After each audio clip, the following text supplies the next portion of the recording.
I'm Daniel James, and you're listening to 7am.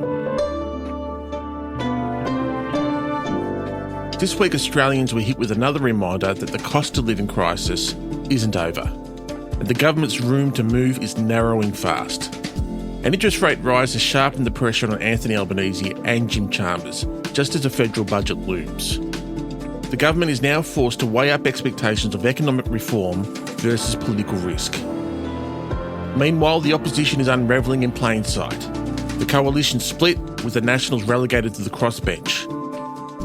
Today, Press Gallery veteran Paul Bongiorno on how exposed the government really is, how bold it can afford to be, and how the opposition's collapse is reshaping the political contest.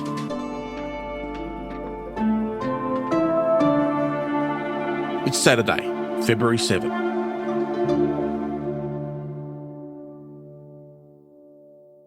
Paul, great to see you again. Let's start with interest rates. This week's rate rise is a headache for a lot of Australians, but also for Anthony Albanese and Jim Chalmers.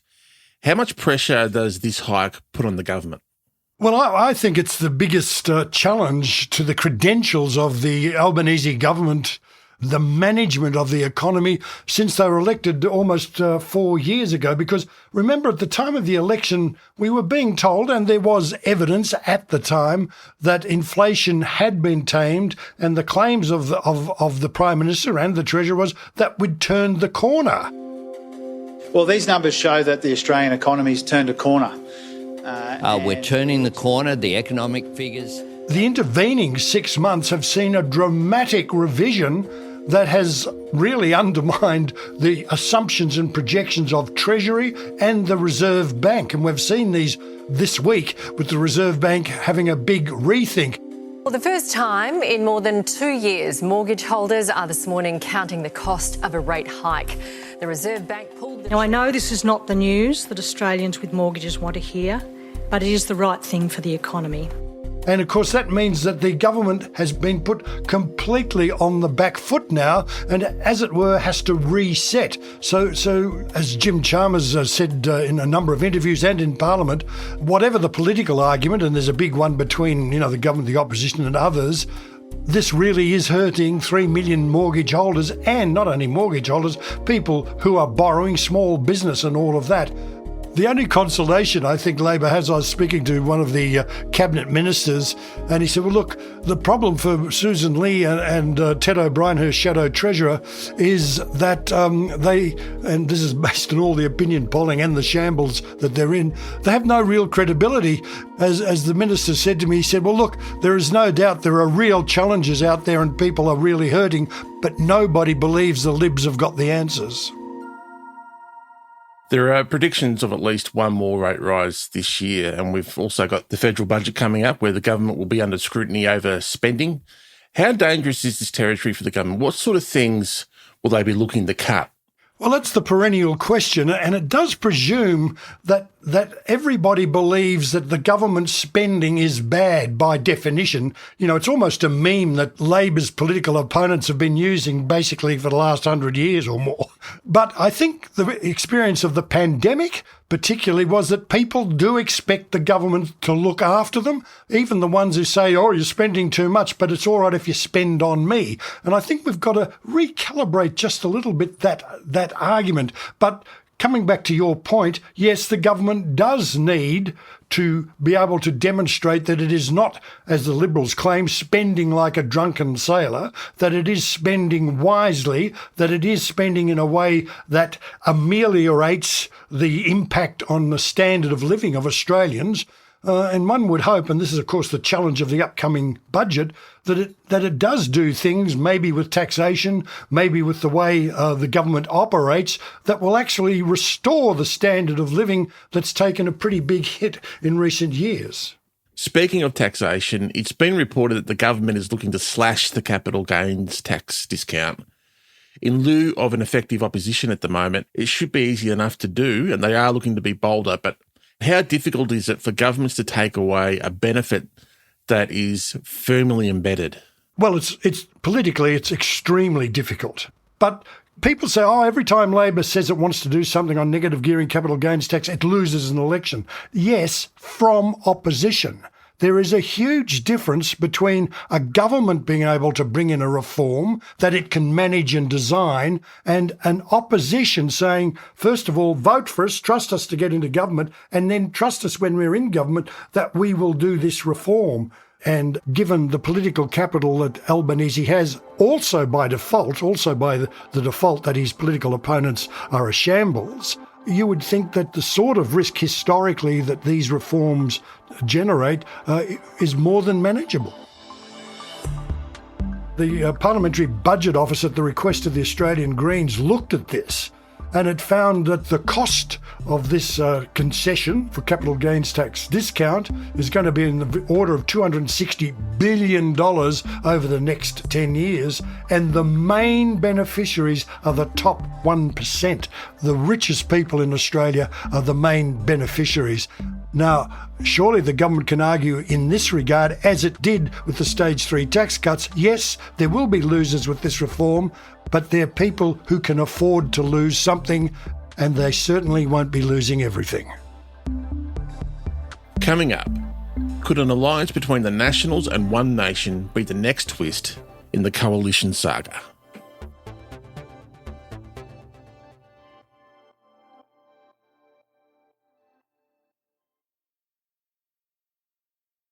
Paul, just how brave Albanese will be is contingent on if and when the opposition sorts itself out. How extraordinary was it to see the Nats relegated to the crossbench in Parliament this week? Well, it was utterly extraordinary. In fact, the Leader of the House, Tony Burke, said you'd have to go back almost 100 years to see something like we're seeing now, where the crossbench had as many members on it as the official opposition. That's a situation that we've now got. And how long it'll last is anybody's guess, but the indications are that while Susan Lee remains Liberal leader and David Littleproud Nationals leader, we're not going to see a rapprochement any time soon. They're constructive, they're ongoing, and we'll keep working through it. They were friendly, they were constructive. We agreed to keep talking. So look, this does, by the way, Daniel, put a hell of a lot of focus on what's going on in the Liberal Party. And the suggestion is that next week we could well see Angus Taylor mount his challenge. Now, the Liberal moderates, the support, especially those quite close to Lee, they suspect, based on the ultimatum that you might remember Littleproud made, where he said that while Susan Lee is leader, we can't have a coalition, that in fact Littleproud and Taylor are colluding, if you like, strong word, but working together to dislodge Lee's leadership, to reform the coalition in terms that are more acceptable, particularly to the Conservatives on the Liberal side, but in terms that would be mightily acceptable to the Nationals. David Littleproud was also asked about whether or not One Nation could be part of a coalition to form government. I think a lot of this is just a little bit of entertainment rather than let's just work calmly. He hosed it down, but he didn't exactly say no either. So do you think unholy matrimony could actually take shape any time in our lifetime, Paul? Well, Daniel, you would have to appreciate there's one iron law in politics, and that's called the numbers. So it would depend on where the numbers are. Now, let's just get real for half a second. Right now, One Nation has one number in the House of Representatives, and his name is Barnaby Joyce. Now, for One Nation to be in that sort of position, they would have had to win quite a number of seats from the Nationals and even the Liberals before anyone would be prepared to talk turkey. But you could imagine that if enough Liberals and Nats scrape back in, and if Labor loses a huge number of seats, if Hanson's got the numbers, then some sort of deal would be done. But even talk of this right now, that's politically toxic. Hanson is identifying already with Trump, who is poison in Australia, and that One Nation, despite the spike in its vote, it's coming predominantly from the non-Labor side of politics. So that talk doesn't really help the non-Labor side of politics to come back into the centre where governments are formed. So if it is leaking from the non-Labor side of politics to One Nation, Paul, does that provide an opportunity for the government to stay centrist but also move slightly further to the left? Well, one probably would wish that, and it does then come down to how you define the left. Now, I'm inclined to define the left as being more progressive, being more inclusive. That seems to be the mood of, a majority in urban Australia. But those of us who have been observing Anthony Albanese ever since he got into the parliament, even though as a student he was a left-wing warrior, if you like, really his performance in parliament and certainly in government sees him more as a default conservative. One of his colleagues told me last year when there was a bit of complaint about Albo being so cautious that, well, you've got to understand that Albanese himself is personally quite conservative. And finally, Paul, we saw both sides of politics finally speak out in Parliament on the Perth Invasion Day rally attack, which has now been declared a terrorist act. What did you make of their response? Well, the first thing I made of it, finally we face up to a brutal reality, so that was good. It was interesting that Albanese's response was more fulsome in the impact that this terrorist act had on First Nations people, on the Aboriginal communities in Australia than Susan Lee. This alleged act of terrorism was deliberately aimed at Aboriginal and Torres Strait Islander Australians. Mr. Speaker, this was alleged terrorism driven by racism and hatred. Although she did mouth in her short speech to the Parliament the right words and the right sentiments. Australia is defined by tolerance and respect, and we can never accept a situation where we turn to violence to settle our political differences. Everyone knew the act was a criminal act, but apparently for it to be a terrorist act, you've got to get to the intent. What did the perpetrator intend? And there is now evidence through his use of the internet that he is a white supremacist and that he deliberately targeted not anybody but Aboriginal Australians. But look, I'm very grateful that the response politically is very different to what we saw after what happened at Bondi.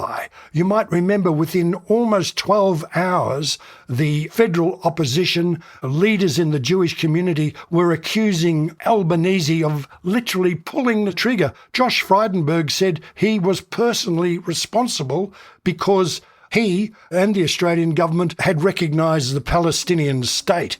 Now, if you use the logic of that and apply it in this attack, does that mean that Peter Dutton, the Nationals, Pauline Hanson, who has made her whole political history an attack on the privilege, in inverted commas, of First Nations people, and Jacinta Nampijinpa Price, who said if you vote yes, you're dividing Australia because Aboriginal Australians aren't all that special? That was the real argument there.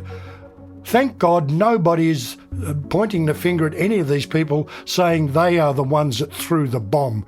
But if we're going to talk about factors, if we're going to talk about what fuels hate and anti-Semitism on one side, well, what fuels racism and discrimination against our First Peoples that we're still struggling to come to terms with?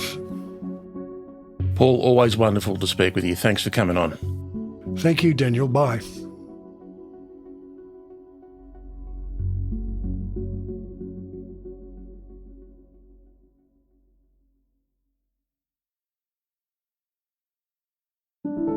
Seven AM is a daily show from Solstice Media. It's made by Atticus Bastow, Ariel Richards, Chris Dengate, Crystal Keller, Nicole Johnston, Travis Evans, Zoltan Fetcho, and me, Daniel James. Our theme music is by Ned Beckley and Josh Hogan of Envelope Audio. You've been listening to 7am. Have a great weekend.